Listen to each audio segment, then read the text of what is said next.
Welcome to the Lab Theater. I'm Professor Wickstrom. Tonight you'll be seeing a performance that is the work of students enrolled in a newish class of ours in the drama program called Theater Production Workshop. So, in addition to the 3 middle scenes, which were created in collaboration in the course of this semester in the class with myself and the students, we're introducing a fantastic new student director named Regan, who's directed the first 2 scenes and the final 2 scenes. And I hope you'll enjoy these scenes from the Roman poet Ovid from AD 08 tonight. Please take this hour as a cell phone vacation, if you will. Remember to turn off your phones, no photographs. If you haven't turned your phones off, it might take a moment to do that. Also, please remember that it's a small space, if you talk to each other, it's distracting for the actors. We are currently without funding from the CSI administration for our shows.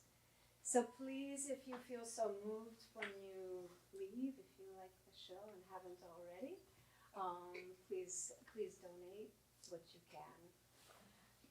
Thank you and enjoy the show.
Bodies I have in mind, and how they can change to assume new shapes. I ask the help of the gods who know the trick. Change me. Let me glimpse the secret and speak, better than I know how, of the world's birthing and the creation of all things from the first to the very latest. Before there was water and dry land, or even heaven and earth, nature was all the same, what we call chaos. With neither sun to shed its light, nor moon to wax and wane, nor earth hung in its atmosphere of air. If there was land and sea, there was no discernible shoreline, with no way to walk on the one, or swim or sail in the other. There was neither reason nor order, until at last a god sparked, glowed, then shone like a beam of light to divide earth and the heavens, and separate water from hard ground.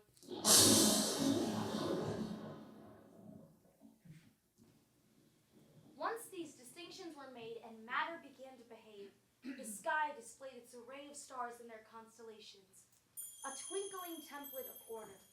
The sea upon which they shone quickened with fish, and the woods and meadows with game, and the air with twittering birds, each order of creatures settling into itself. A paradise, it would seem. Except one thing was lacking.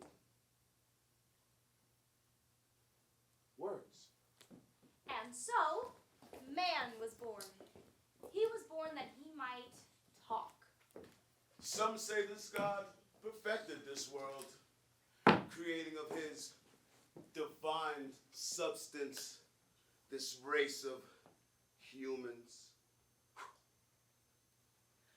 Others maintain we come from the natural order of things. But one way or another, people came, erect, standing tall, with their faces set not to gaze down at the dirt beneath our feet, but upward toward the sky in pride, or perhaps nostalgia.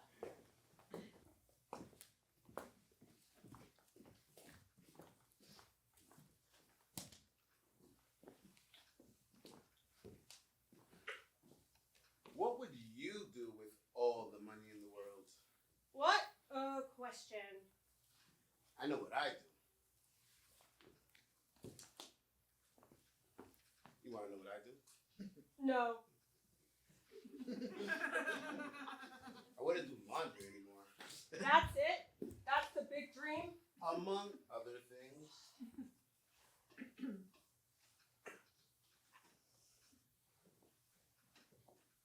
Do you want to hear a little story? About rich people? Yes. Always. There was a certain king named Midas. Net worth 100 billion. Now, I'm not a greedy man, but it is an accepted fact, a proven fact, that money is a good thing, a thing to be longed for, a necessary thing. My God! I have a lot of these. You see, it wasn't always this way with me. You know, the boats, the houses by the sea, the summer cottages, the winter palaces, the exotic furnishings, the solid clothes, the food, and, honey, can you stop that now? Daddy's talking. Excuse me.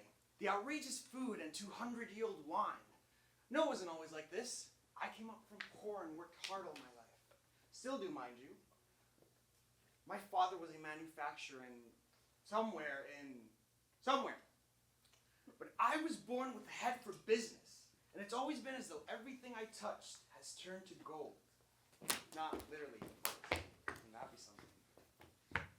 Turn to profit, I meant. Sweetheart, Daddy asked you. Still, digged inside. You see this? Costs a pretty penny, I can tell you. All it takes is hard work. Plain simple. Those who haven't got it in them, well, what can anyone do about it? They just haven't got it. Be still, you're driving me nuts. But you know, I never forget that I do it all for my, let's see, it's all for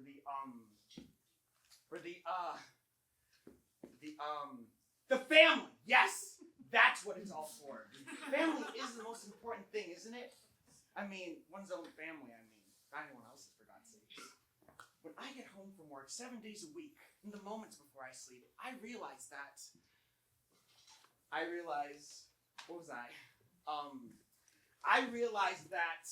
yes, family is what really matters. Sir?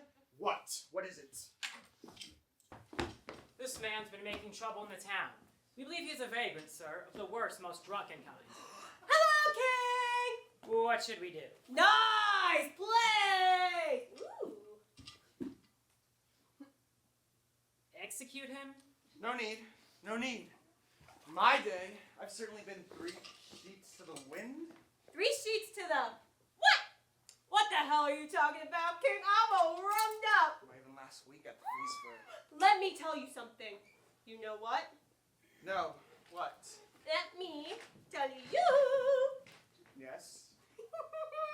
Let me tell you something. That's all right. I've been all over the world. Oh, have you? Yes. I'm lost now, but I have been all over the place. How nice for you. You listening? Well, let me tell you something. There is a country far beyond this one where... Oh, how very fascinating, but if you'll excuse me... I strayed from the crowd, and I'm lost now. But there is a country... Asia? Further. Africa? No! Further.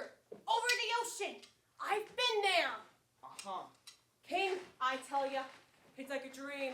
A dream. I am telling you that in this place, the people, they see each other. And they live without desire of any kind. And so time, there is no time.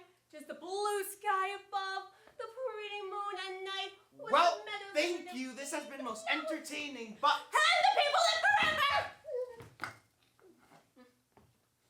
What? They live forever. They never die. What is it? Some herb they have? Some plant? Some herb? No. Something in the air? Something we can distill? Oh, no. Regan. It's... Yes? Is that your daughter? What? Yes, go on. Be still for once in your life. Go on. You're rich indeed. Go on as an animal? Even better if it's an animal. We can breed them here. My God, the millions! Don't worry, young man. You'll get your cut too. No. It's not an animal. What is it? What is the secret to eternal life? It's here. Some formula? Do you have it? This formula? Yeah? It's here. What? And here. Oh, that. Inner life. What uselessness. All right, then. Off you go. You may sleep in the cabana. Thank you. Oh, for God's sakes, turn him over. Someone turn him over before he drowns.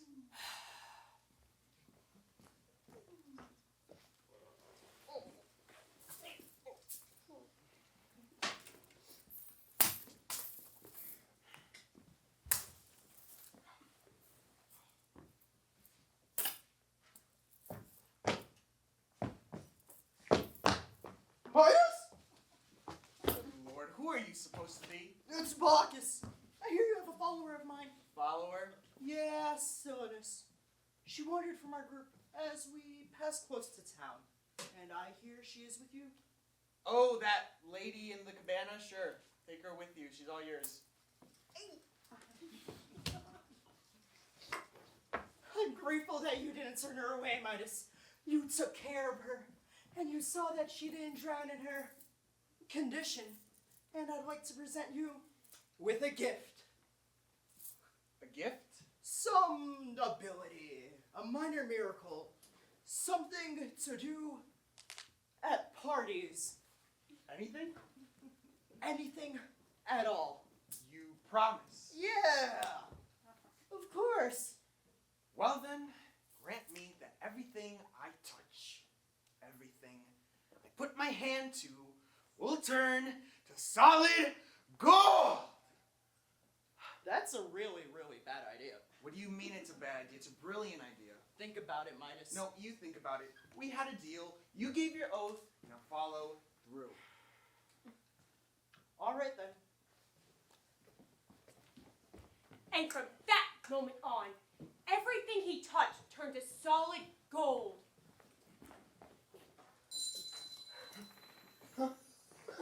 Delighted, he put his hand to branches of the trees and the flowers. And he had gold branches and flowers. All day long, he experimented, almost insane with happiness, that the whole of the world could become his personal treasure. Late at night, he stumbled back into the courtyard, laden with precious gold. No!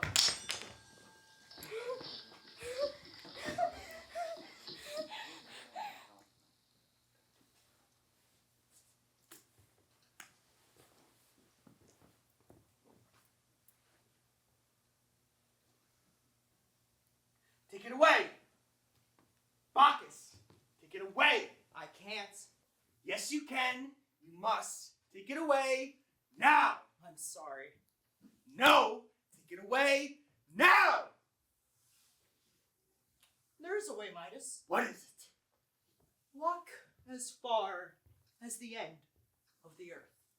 Look for a pool of water that reflects the stars at night. Wash your hands in it, and there is a chance that everything will be restored.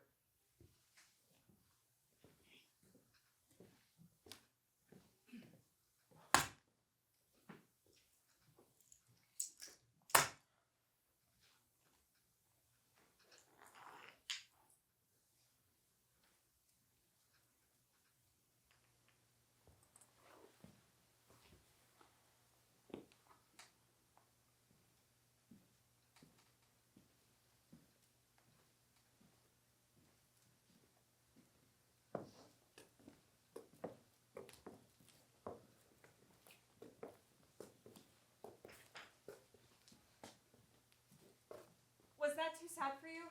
A little. All right then. Here's another.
There once was a king named Ceyx, who had as his queen Alcyone, daughter of Aeolus, master of the winds. She grew up in her father's cave, watching how the wind churned the sea, killed sailors, and ruined love. But with Ceyx, she lived a charmed life. The two adored each other and lived in happiness. But something troubled Ceyx. There was something he had to put right. It was a matter of honor. It meant he had to cross the sea. He had to visit a far-off oracle. It was a matter of life and death. One day, he told his most faithful Alcyone what he had to do, as he ordered his ships to be made ready. You cannot go. I must, but I will miss you. Can you forsake Alcyone so calmly? My father's winds are wild and savage. Do you really think as his son-in-law you'll get some special I treatment? cannot live without this being fulfilled. Then go by land instead. I know it's a long and arduous route, but there you'll be The safe. ships are ready. They are waiting for me. I'm sorry. Then take me with you! Together, we'll bear the storms at sea. Ceyx tries to soothe her, but he does not change his mind.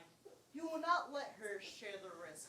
At last, he swears to her, if fate allows, he will return before the moon fills twice, as he ordered his ships to be launched at once. There were no more details left to be checked, no more last-minute changes to make, and the men, arranged on their benches, were ready to row and go. He boarded and gave the sign, and then he turned to wave at her. She waved at him, while the ribbon of black water widened between the ship and shore. She gazed at him until he was no longer distinguishable, but still she could see the ship. She narrowed her eyes to the horizon as it receded to a smaller and smaller object.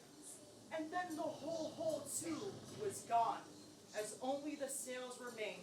And then they too disappeared. She gazed still at the empty and desolate blue, and then went home to her empty bedroom to lie on her huge and vacant bed to give herself over to weeping. The vessel cleared the harbor and caught the freshening wind. I ordered the rowers to ship their oars, and the the sailors to set the yards and make sail. We had made satisfactory progress all that day, but as much blue water astern as remained ahead. But as the sun was sinking in the west, the water, everywhere it blew until now, began to be flecked with the white-capped waves sailing through light.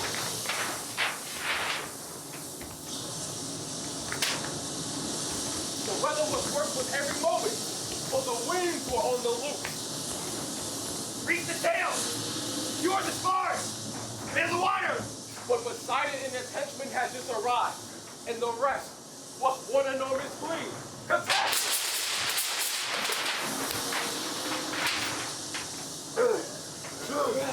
Thinks in an oddly abstracted way that the waves are lions, crazed with hunters' wounds, but that the ship is a besieged town, attacked by a horde of men!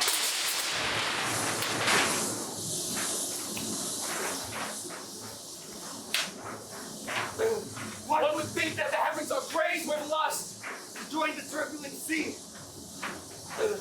which returned them with our passion, and tried to rise up and embrace the air. Men have lost their belief, their passion, their courage, their nautical skill, and even their will to live as they await for the end. One weeps and groans aloud. Another is silenced, dumbstruck. One calls on the gods for mercy. Have mercy! Another curses their fate. Curse you, God! One word. Alcyone! Again. And again. Alcyone, my treasure, Alcyone! And this is the end of the world.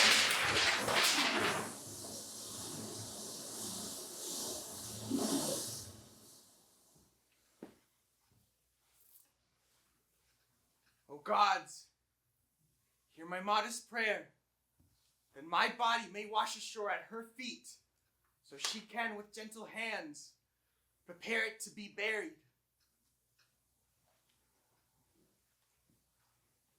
Nothing left but the slow parade, led by Hermes, to the underworld.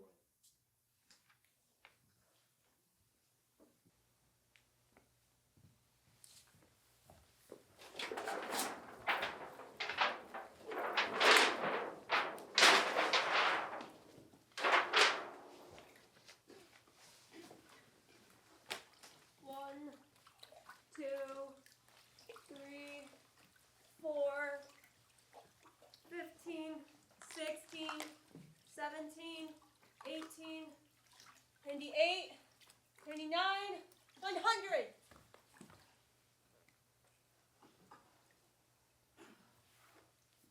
One, two, three, 4, 15, 16, 17, 18, 98, 99, 100.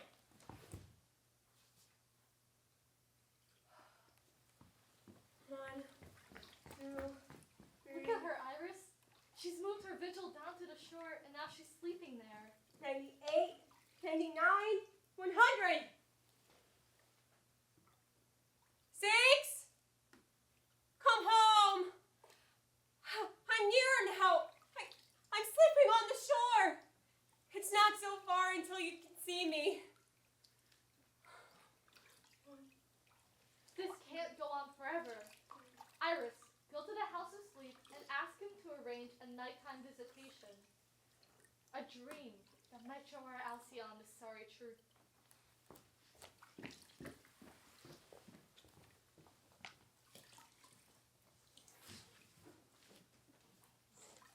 Far off in remotest Campania, beyond where the Cimmerians live in their gloomy caves, is a deeper and even darker grotto, the home of sleep.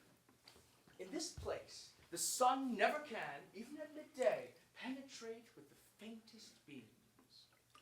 In that cloudy twilight, no rooster dares disturb the silence with his rude crowing. No dog or nervous goose gives voice to challenge the passing stranger.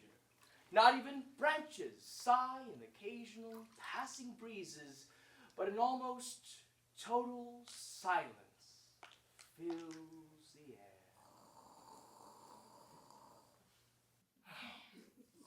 at the heart of an almost painted stillness, in a huge and darkened chamber, the god himself relaxes. The god himself relaxes, drifting in languor. Around him, fragments of ill-assorted dreams hover above the floor in grand profusion, like leaves the trees have let go to flow through the currents of air and fall into their gorgeous billows below. Hello?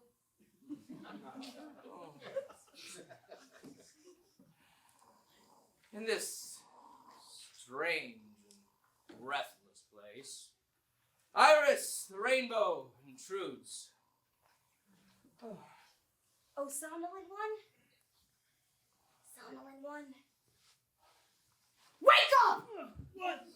Mildest of all the gods! Soother of souls and healer of wearied and pain-racked bodies and minds! Iris, let me rest a moment. Iris, what do you want? Sleep, respite of the world. Sleep, balm of the mind. Order a lifelike dream shaped like Ceyx to go to Alcyone in a shipwrecked form.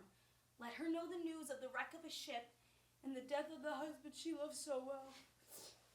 Sleep, do this for us, can you?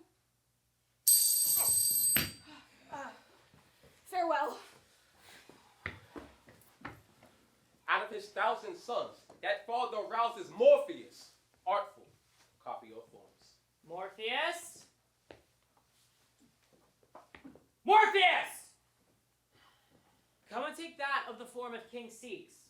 Go to his wife and tell her that he's dead. That's good. That's very good. Now, go.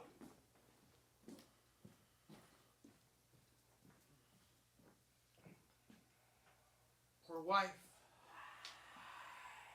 Do you not recognize your Ceyx? Am I so changed by death? Look at me, my little bird. I'm not your husband, but your husband's ghost. Your prayers have brought me no help. I'm dead. Don't falsely tell yourself I'm coming. I came to tell you of my death at sea. Come, my little bird. Put on your mourning garb. Don't send me away unmourned. Wait! Where are you rushing? We will go together!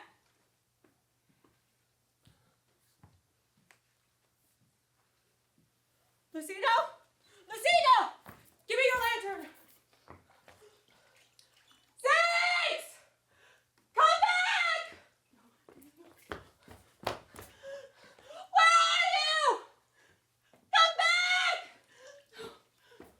He was here! Where is he? Where is he?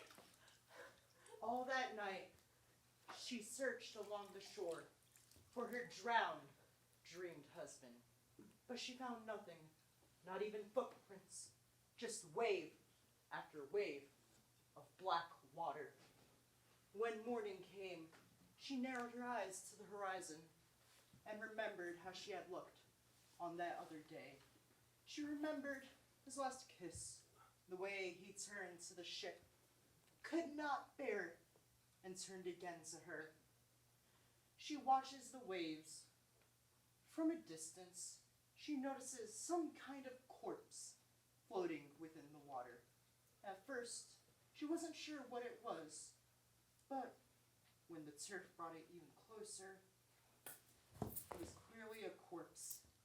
At first, she says, You poor man. Whoever you are. Your wife too, if you have one. but towed by the waves, the corpse gets even closer until she recognizes him. It is her husband. It's him! Dearest husband, is this how you return to me, poor man? The gods are not altogether unkind. Some prayers are answered. She wants to go to him, but a strange thing happened.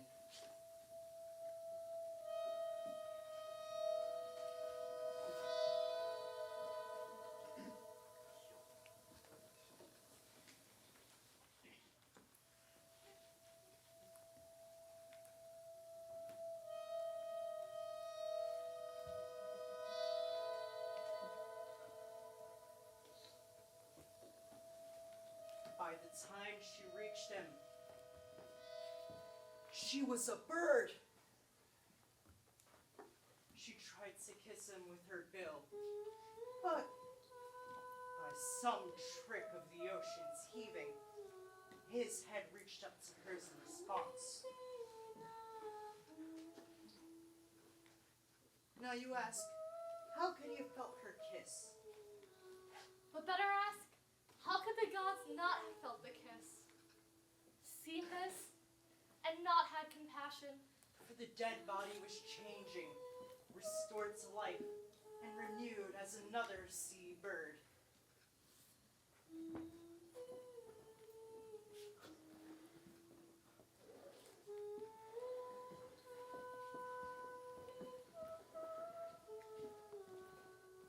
Together they fly still, just over the water's surface, and mate, and rear their young. And for 7 days each winter, Alcyone broods on her nest that floats on the gentle water. For Aeolus, her father, keeps the wind short-reined, and every year gives 7 days of calm upon the ocean. The days we call the Halcyon days.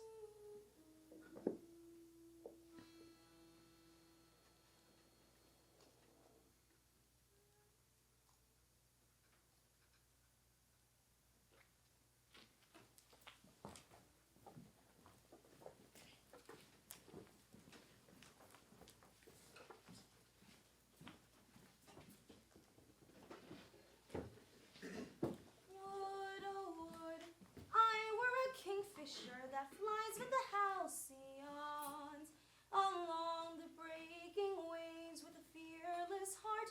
That noble bird, that holy bird, the deep blue of the ocean.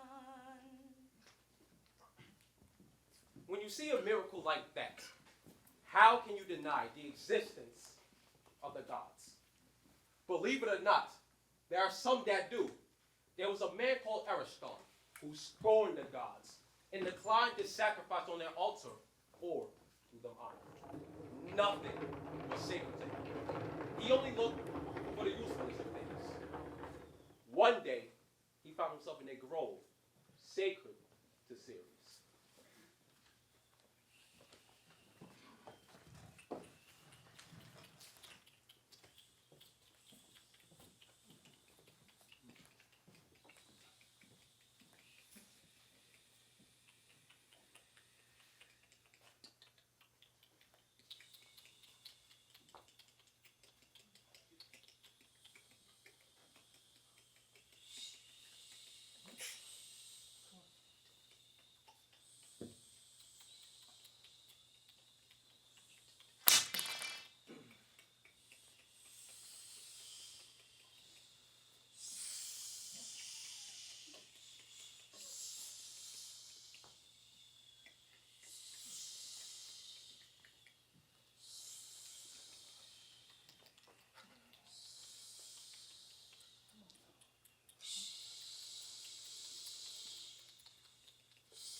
Cut it down. But sir, this tree is centuries old. Well, we need the wood. Cut it down! But sir, this is a sacred grove in the tree. It's beloved by Ceres. It's only a tree that the goddess likes. But say it were the goddess herself, I'd cut it down all the same. Sir, please. Get off me, you pious son of a bitch! And so, he tore the tree down.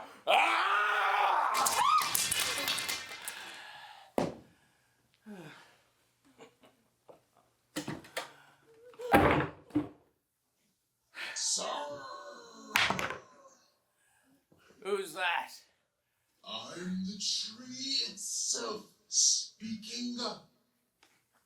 My pains of death are eased by one thing. And what might that be? That you will never get away with this. Oh. Now I'm really frightened.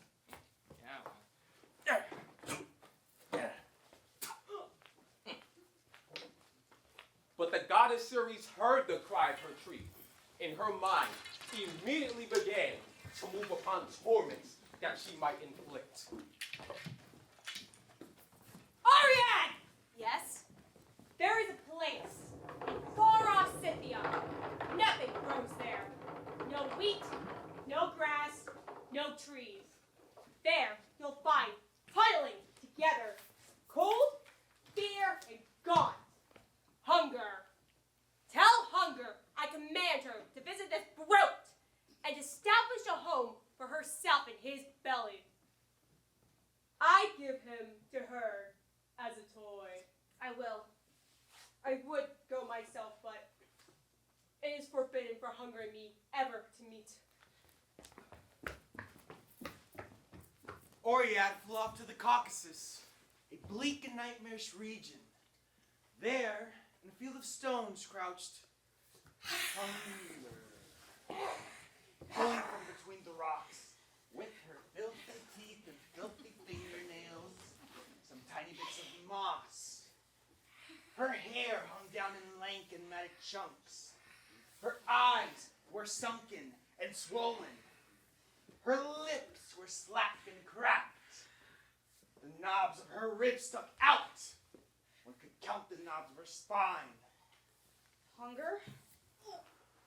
Ceres commands, or rather permits you. Yes! To go to. Yes! To go to Ariston and never to leave him until he is finished. Ah!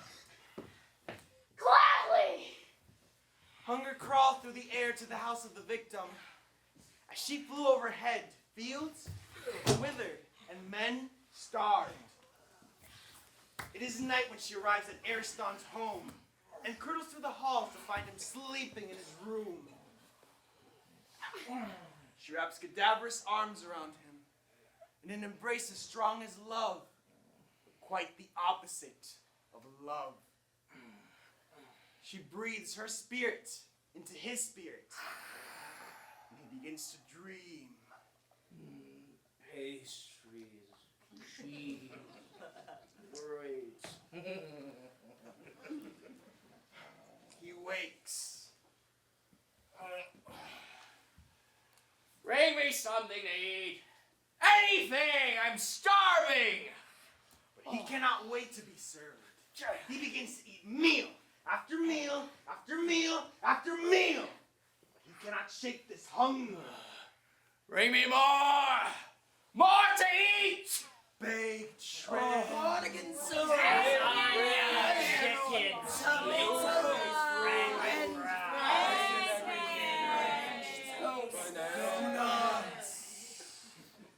Everything in every possible combination. Even as he eats, he is planning of other menus and complaining of his hunger.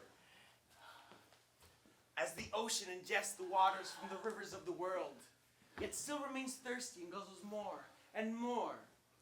So he calls out for more. It's not enough. It's not enough! His dreadful hunger remained undwindled. His gullet's flame was still not quenched.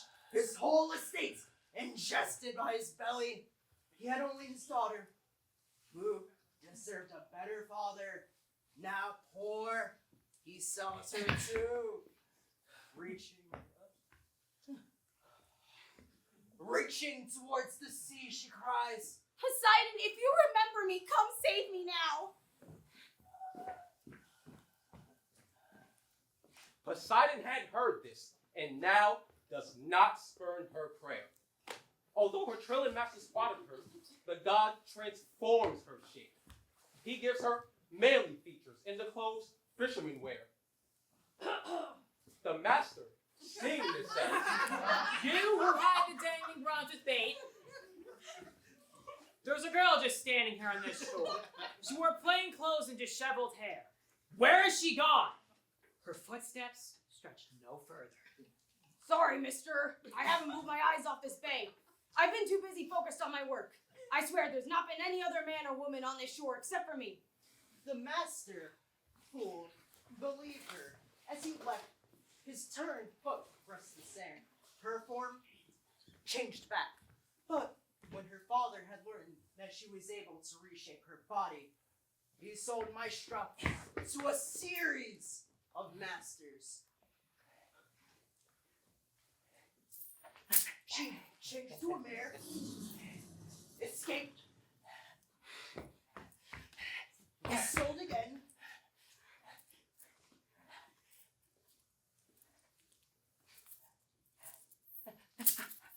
changed to a bird, escaped, sold once more, changed to a cow, escaped, again, changed to a deer, and escaped, all to supply her greedy father with his excessive food.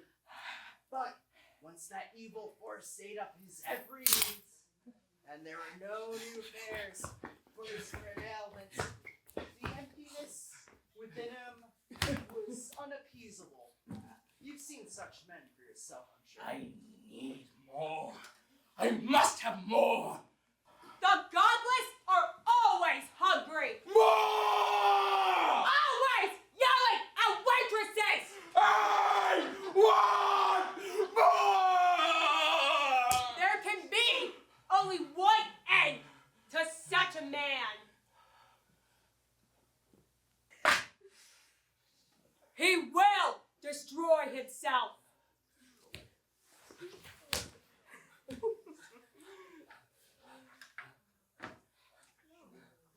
Bon appetit!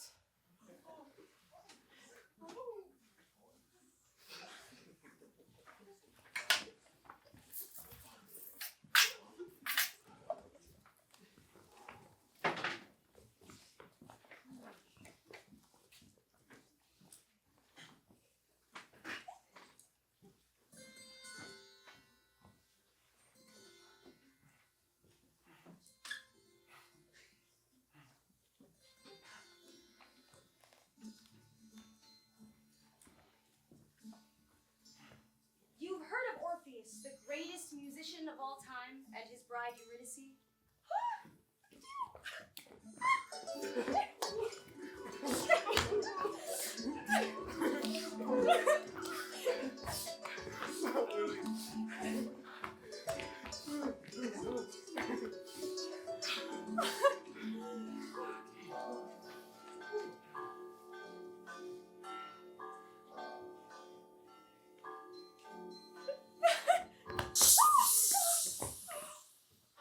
His was the unluckiest of wedding days.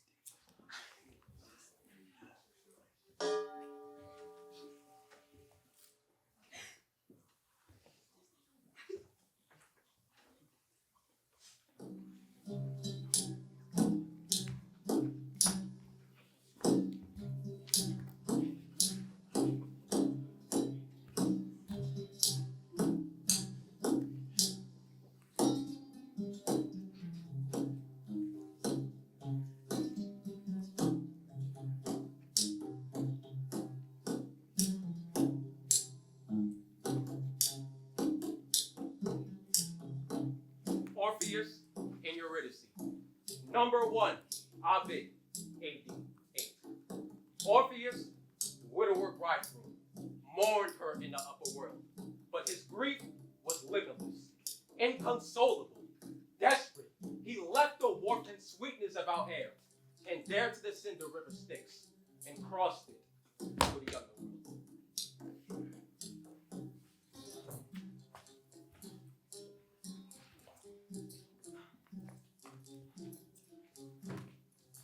Through that dim domain with its shimmering and buried ghosts, he passed until he arrived at his melancholy heart. and found its king lying with Persephone. He knelt before him, drowning in his grief. God of the underworld, to which we all must sink. If I can speak directly, I'm not here to see the dark Tantalus, or Sisyphus, or the Fates. I have come here for my love, Eurydice. The snake that bit her stole her tender years. The snake that bit her stole her from me. She died so suddenly. I tried to endure the pain. I wanted to, but I could not. Love was still too deep within me. Love. Love. Love is everywhere on the shore above. And the two of you joined there together. You must have also felt love here below. You must be able to feel what I feel. This is what I thought. So I crossed the dark river to ask you to let me take her back, to borrow her from you. Everything comes to you in the end. We linger in the sun above only for a while. This will be my final home, and it will be Eurydice's too. Let her come back. If not, I will stay here too. Become a shade and weep with the rest. As Orpheus spoke, the pale phantoms began to weep. Tantalus was no longer thirsty, and Sisyphus sat on his rock to listen.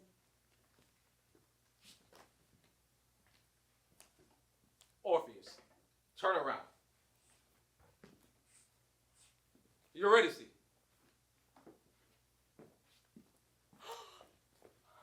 Your words have moved us, Orpheus, and you may have her on one condition.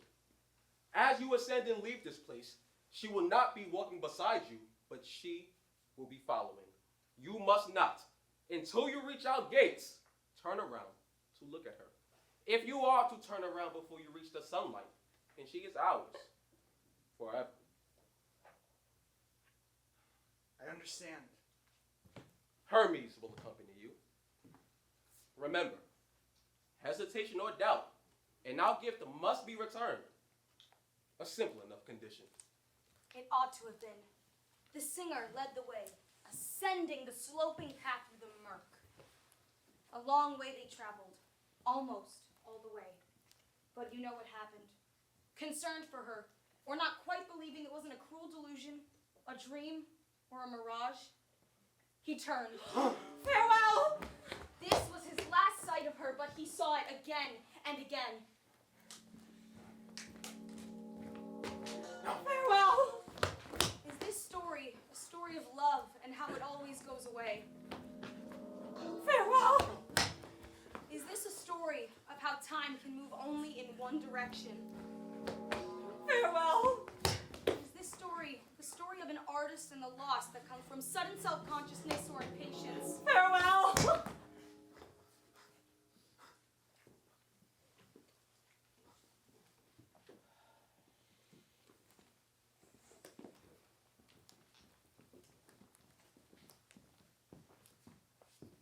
Orpheus and Eurydice.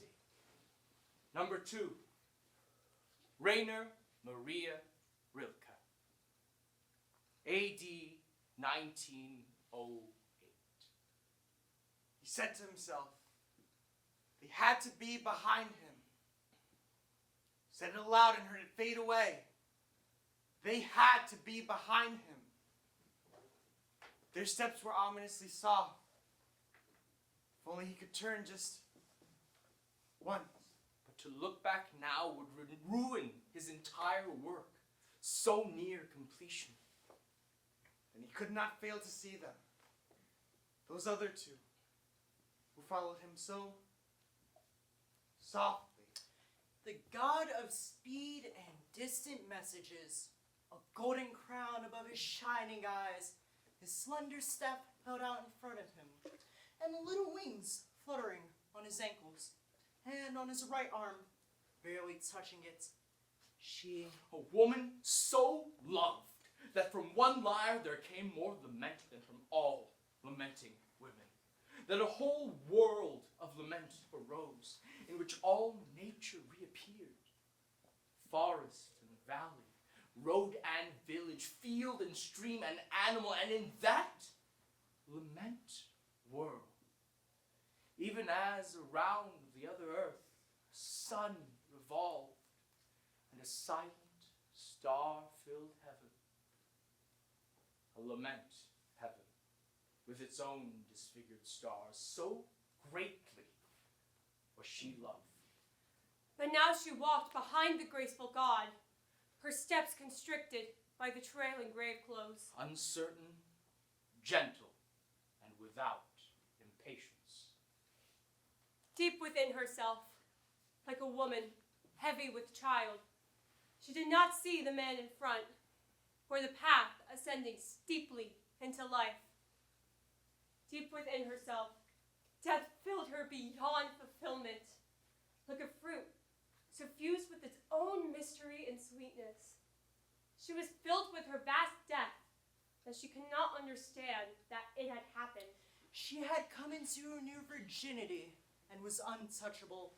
Her sex had closed like a young flower at nightfall, and her hands had grown so unused to things that the god's hintfully gentle touch of guidance hurt her like an undesired kiss. She was no longer that woman with brown eyes who echoed through the poet's songs. No longer that wide couch's scent an island. And that man's property? No longer. She was already lucid like long hair, poured out like falling rain, shared like a limitless supply. And when abruptly, the god put out his hand to stop her, saying with sorrow in his voice, He has turned around. she could not understand, and softly answered, Who?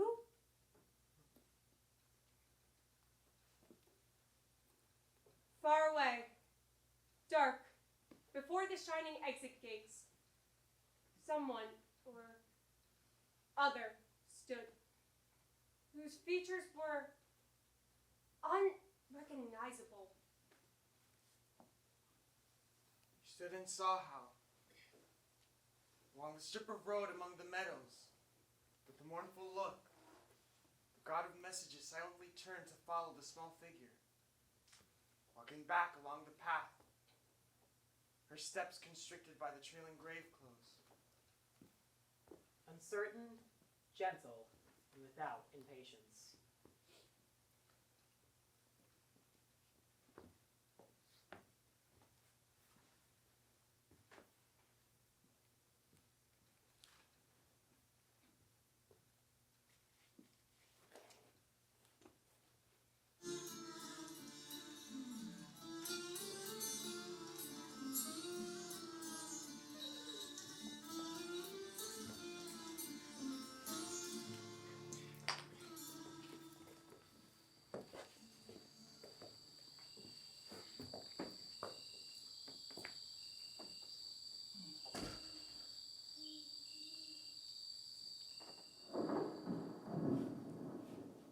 It happened that one night, Zeus, Lord of the heavens, and Hermes, his son, came down to earth to see what people were really like. They disguised themselves as two beggars, stinking and poor, ragged and filthy.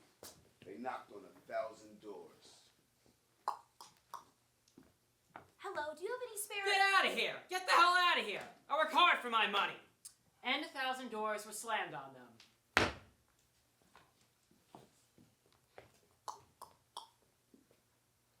Hello. We're tired and we live on the street. We thought you might be I'm able... sorry. I'm, so sorry. Sorry.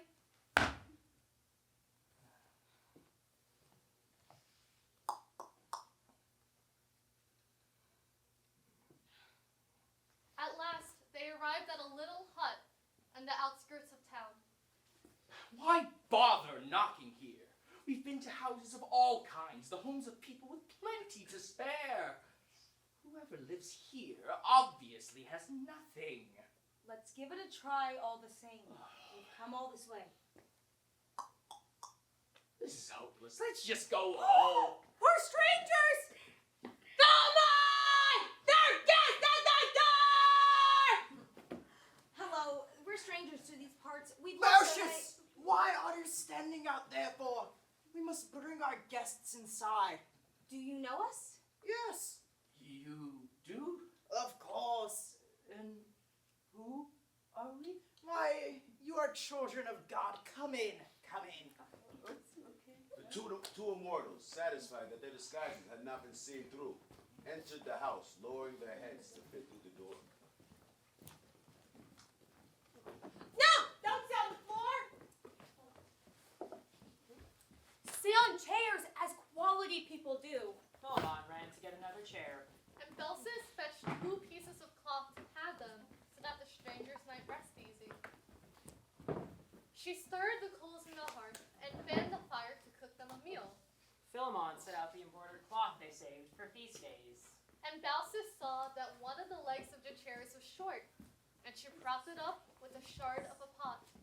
Philemon set out a plate of olives, green ones and black, and a saucer of cherry plums. Then there was some cabbage and some roasted eggs. For dessert, there were nuts, figs, dates, and plums. And a basket of ripe apples. Remember how apples smell? At last, the show of modest pride. They set out a bit of honeycomb for sweetness. Philemon poured wine from the bottle, but as he poured the glasses of the guests, the bottle remained full. And then they knew. Oh! Mercy! Mercy! You are divine! And we've served you such a simple meal. Baucis, go and kill the goose. Let it live. We are gods, and we thank you. You've done enough, more than your nasty neighbors thought to do. Suddenly, everything was changing. The poor little house, the simple cottage, was becoming grander and grander. A glittering marble column temple, the straw and reeds of the thatched roof, metamorphosed into gold and gates with elaborate carvings as the ground gave way to marble, paving, stones. Old man, old woman, ask of us what you will. We shall grant whatever request you make of us.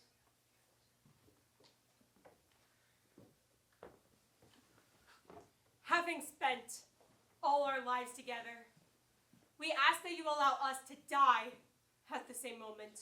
I'd hate to see my wife's grave, or have her weep at mine.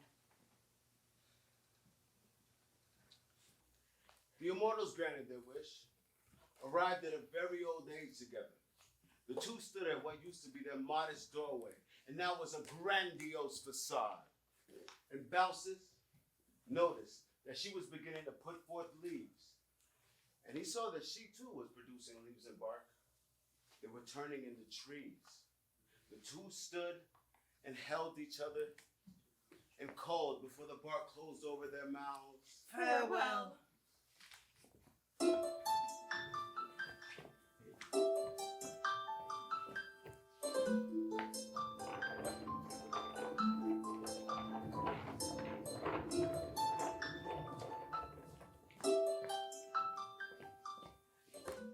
Walking down the street at night when you're all alone, you can still hear in the intermingled branches of the trees above the ardent prayer of Baucis and Philemon. They whisper, Let me die the the moment moment my love dies. They whisper, Let me not outlive my own capacity to love. They whisper, let me Me die, die, still loving, and so never